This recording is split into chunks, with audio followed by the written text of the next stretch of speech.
Kita dekat Petronas ni. Jom kita cari coki-coki yang baru. Mana ni? Kalau korang nampak bagi tahu.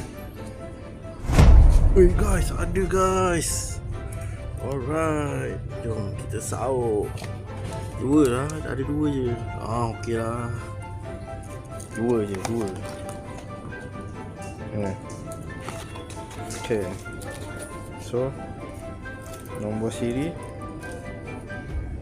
sama. So ambil satu ke dua? Ada rasa? Kita ambil satu dulu. Satu dulu, kita tengok testing market. Okay, yang ni. Okay guys, adik nak apa lagi? Makanan, jom cari. Dapat satu guys yang baru ni, first coki-coki yang pertama ni. Mungkin orang lain dah ramai dapat kan, tapi kita orang baru nak hunting. Okay.